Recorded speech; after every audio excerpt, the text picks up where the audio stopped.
masuk pada pertanyaan berikut. Pak Pendeta, saya mau bertanya, teman-teman yang beragama Katolik sering mengatakan bahwa kitab Deuterokanonika itu adalah bagian dari Alkitab. Kenapa orang Kristen justru mengurangi Alkitab dan tidak memakai kitab Deuterokanonika? Apakah sebenarnya kitab Deuterokanonika itu jaminan kebenarannya? Dan kenapa kitab Deuterokanonika itu tidak ada dalam Alkitab? Mohon pencerahan. Nah, memang Protestan dan Katolik itu ada perbedaan jumlah kitab. Ya, kalau Alkitab Protestan ya 66, 39 PL, 27 PB, totalnya 66. Tapi kalau saudara melihat Alkitab Katolik jumlahnya lebih banyak, sekitar 70-an ya. Mengapa mereka lebih banyak? Ya, karena ada sejumlah kitab apokrif yang mereka terima, Protestannya tidak terima. Disebut Deuterokanonika. Kalau kitab-kitab yang 66 ini kita sebut sebagai kitab-kitab kanonik yang diterima kanonnya. Tapi kitab-kitab apokrif yang diterima di kalangan Katolik itu disebut Deuterokanonika. Deutero itu artinya kedua. Jadi Deuterokanonika artinya kanon kedua. Sedangkan 66 yang ada itu adalah protokanonik, kanon pertama. Nah, karena ada perbedaan ini maka memang muncul dua pemikiran. Orang Protestan mengatakan bahwa orang Katolik menambah Alkitab, mestinya 66 ditambah jadi 70-an. Tapi orang Katolik bilang orang Protestan mengurangi Alkitab, mestinya 70-an, tinggal 66. Ya, jadi memang masing-masing bisa mengatakan demikian. Nah, contoh-contoh kitab Deuterokanonik yang ditolak oleh Protestan tapi diterima di kalangan Katolik, misalnya ada 1 Esdras, 2 Esdras, Yudit, Tobit, 1 Makabe, 2 Makabe, tambahan pada kitab Ester, dan beberapa kitab yang lain. Nah, sekarang saya menjelaskan kepada saudara mengapa orang Protestan tidak mengakui Deuterokanonik ini ya. Ada beberapa dasar mengapa tidak diterima.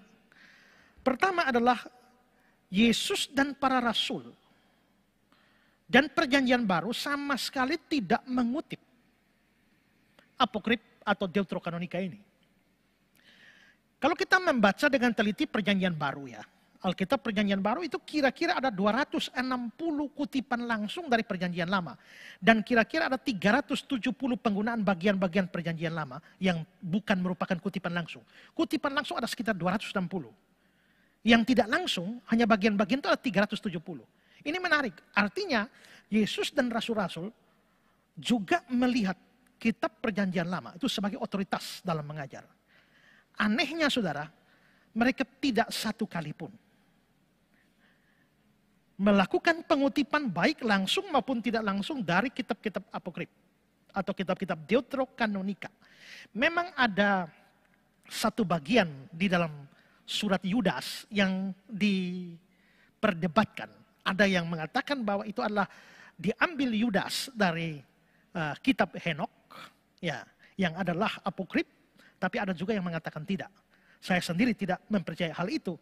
Jadi memang kita bisa melihat bahwa dari begitu banyak kutipan Yesus, para rasul dan juga perjanjian baru pada umumnya tidak mengandung satu pun kutipan dari Deuterokanonika. Padahal Deuterokanonika sudah beredar pada zaman Yesus dan para rasul. Itu alasan pertama. Alasan yang kedua adalah bahwa dari sisi isinya, apokrif atau Deuterokanonika sendiri itu sebenarnya dari dirinya sendiri itu menunjukkan ketidaksetaraan dengan firman Allah. Ya. Kalau kita melihat di dalam contoh dalam kitab kanonik, dalam kitab Wahyu bagian ujung, Wahyu pasal 22 ayat 18-19. Itu bilang begini. Aku bersaksi kepada setiap orang yang mendengar perkataan-perkataan nubuat dari kitab ini. Jika seorang menambah sesuatu perkataan-perkataan itu, maka Allah akan menambahkan kepadanya malapetaka-malapetaka yang tertulis dalam kitab ini.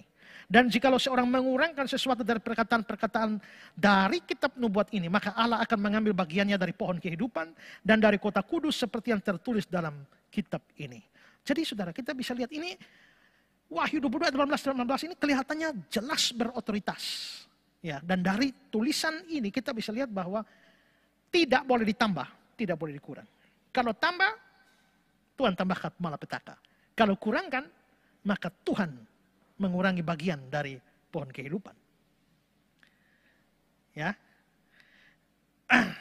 Jadi menurut saya itu kita pada posisi yang sama dengan Katolik.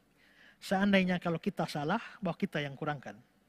Tapi kalau mereka yang salah, berarti mereka yang tambahkan. Maka kita sama-sama beresiko dari Wahyu 22 ini. Ya. Nah, itu Wahyu 22. Ekor atau ujung akhir dari kitab kanonik. Sekarang saya coba menunjukkan supaya kita membandingkan dengan kitab, salah satu kitab deuterokanonik, yaitu 2 Makabe. 2 Makabe pasal 15, ya, ayat 37 sampai 38. Saya bacakan dari 2 Makabe. Bunyinya begini. Maka aku sendiri pun mau mengakhiri kisah ini. Jika susunannya baik lagi tepat, maka itulah yang ku kehendaki. Tapi jikalau susunannya hanya sedang-sedang dan setengah-setengah saja, maka hanya itulah yang mungkin bagiku. Menurut saya dari kata-kata ini kelihatan bahwa penulis Makabe ini pun tidak menunjukkan dari kata-katanya bahwa apa yang dia tulis itu adalah sesuatu yang berotoritas. Seperti yang ditulis Rasul Yohanes pada Wahyu pasal 22. Ya. Lalu alasan yang ketiga adalah bahwa memang ada kesalahan-kesalahan di dalam kitab-kitab Deuterokanonika. Saya berikan contoh misalnya dalam kitab Yudit. Ya. Yudit pasal 1 ayat 1, ayat 7, ayat 11 ya.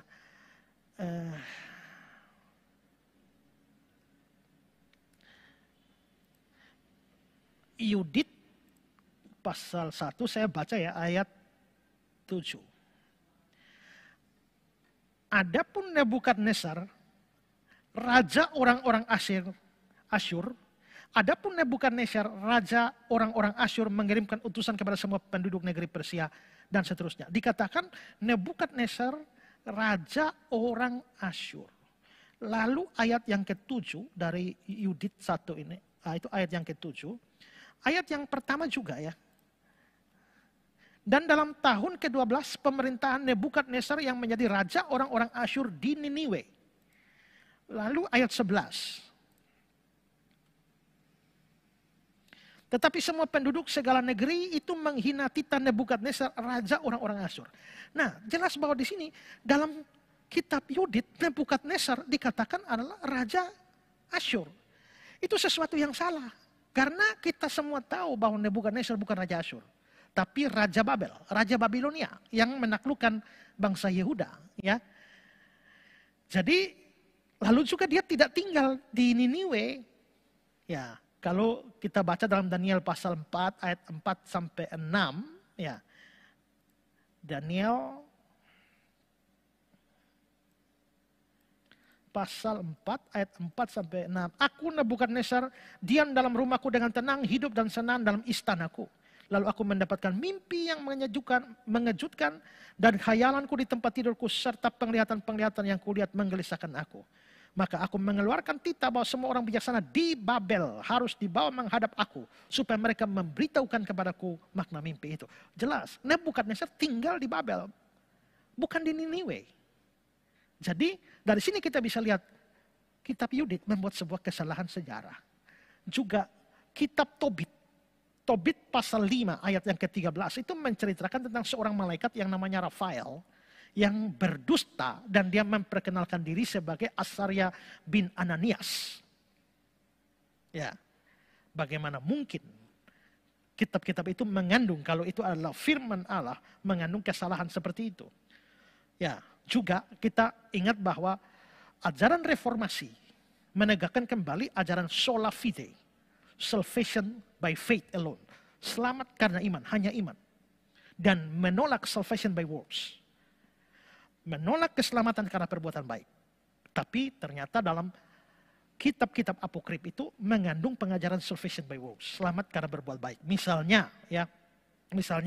Tobit 4 ayat 10 bunyinya, memang sedekah melepaskan dari maut dan tidak membiarkan orang masuk ke dalam kegelapan. Jadi sedekah itu membuat keselamatan. Kalau kita bersedekah, kita selamat. Itu selamat karena berbuat baik.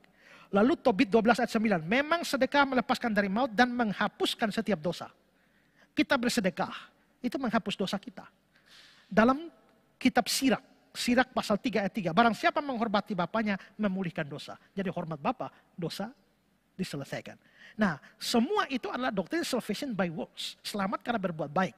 Dan itu bertentangan dengan catatan perjanjian baru kitab-kitab kanonik bahwa selamat itu bukan karena berbuat baik, tapi karena iman. Roma pasal 3, 27, 28, Galatia 2 ayat 16, Efesus 2 ayat 8, 9. Ya, semua itu mengajarkan selamat itu karena iman, bukan karena berbuat baik, bukan iman plus berbuat baik juga.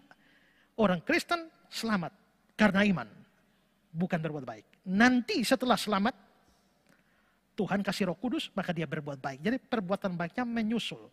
Perbuatan baiknya adalah buah, bukan syarat. Ya, ada di depan, bukan di belakang. Itulah sebabnya gereja-gereja Protestan menolak kitab-kitab apokrif atau deuterokanonika dimasukkan ke dalam kanon kitab kita yang ada 66 itu. Ya.